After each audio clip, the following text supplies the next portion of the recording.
Class 2026 ഇനി എത്താറായ സ്ഥിതിക്ക് എക്സാമിന് എന്തൊക്കെയാണ് ചെയ്യേണ്ടത്, എന്തൊക്കെയാണ് ചെയ്തുകൂടാത്തതെന്ന് ആലോചിച്ച് നിങ്ങൾ കൺഫ്യൂസ്ഡ് ആണോ? Today, let's discuss what are the do's and don'ts in CLAT exam. First one, make sure that you have your own order of attendance. നിങ്ങൾ ഏത് സെക്ഷനാണ് ആദ്യം അറ്റൻഡ് ചെയ്യാൻ പ്ലാൻ ചെയ്യുന്നത്, ഏതാണ് ലാസ്റ്റ് അറ്റൻഡ് ചെയ്യാൻ പ്ലാൻ ചെയ്യുന്നത്, ഇങ്ങനെ ഒരു ഓർഡർ കൃത്യമായിട്ട് നിങ്ങളുടെ കയ്യിലുണ്ട് എന്ന് ഉറപ്പുവരുത്തുക. The second, make sure that you understand the question before answering. ക്വസ്റ്റ്യനും പാസേജും അണ്ടർസ്റ്റാൻഡ് ചെയ്യുന്നത് വളരെ ഇമ്പോർട്ടൻ്റ് ആണ്.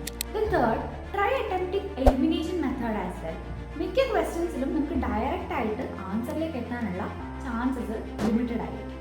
അറ്റ് ദ സെയിം ടൈം നമ്മൾ എലിമിനേഷൻ മെത്തേഡ് യൂസ് ചെയ്യാന്നുണ്ടെങ്കിൽ ക്വസ്റ്റ്യൻ്റെ കറക്റ്റ് ആയിട്ടുള്ള ആൻസറിലേക്ക് നമുക്ക് കുറച്ചും കൂടി ഈസി ആയിട്ട് ചിലപ്പോൾ എത്താൻ പറ്റും.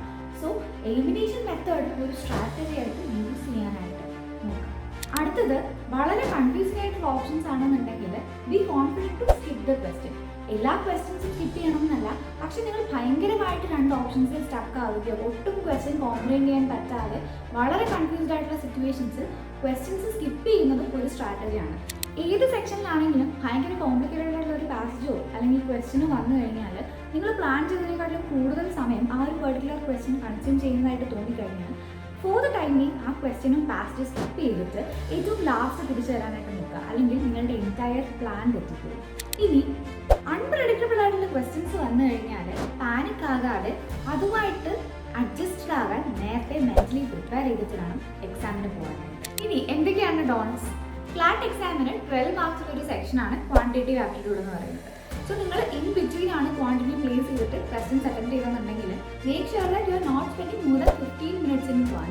ഏറ്റവും ലാസ്റ്റ് ആണ് നിങ്ങൾക്ക് ടൈം എക്സസ് ഉണ്ടെന്നുണ്ടെങ്കിൽ ഇറ്റ്സ് ഫൈൻ.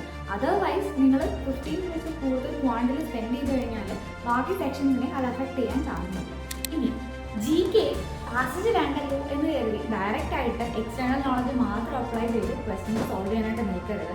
കാരണം ലാസ്റ്റ് 2 വർഷമായിട്ട് സ്റ്റേറ്റ്മെന്റ് ബേസ്ഡ് ക്വസ്റ്റ്യൻസ് ഒത്തിരി വരുന്നുമുണ്ട്. അതെല്ലാം പാസേജിൽ നിന്ന് കോംപ്ലീറ്റ് ചെയ്യാൻ പറ്റുന്ന questions കാണാറുമുണ്ട്.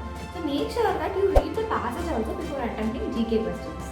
At the same time legal റീസണിങ്ങിന്റെ ക്വസ്റ്റ്യൻസ് ചെയ്യുന്ന സമയത്ത് പാസേജിൽ മാത്രം റിലൈ ചെയ്യാതെ ജനറലൈസ്ഡ് ക്വസ്റ്റ്യൻസ് ആണെന്നുണ്ടെങ്കിൽ കുറച്ചൊക്കെ എക്സ്റ്റേണൽ നോളജ് അപ്ലൈ ചെയ്തും ക്വസ്റ്റ്യൻസ് സോൾവ് ചെയ്യാനായിട്ട് നോക്കാം. കാരണം അതും ഈ പറഞ്ഞതുപോലെ തന്നെ ലാസ്റ്റ് ഇയേഴ്സിലായിട്ട് വരുന്ന ഒരു ട്രെൻഡാണ്. അപ്പോൾ ഈ കാര്യങ്ങളൊക്കെ ശ്രദ്ധിച്ചു കഴിഞ്ഞാൽ നമുക്ക് ക്ലാറ്റ് എക്സാമിന് എക്സൽ ചെയ്യാൻ പറ്റും. All the best.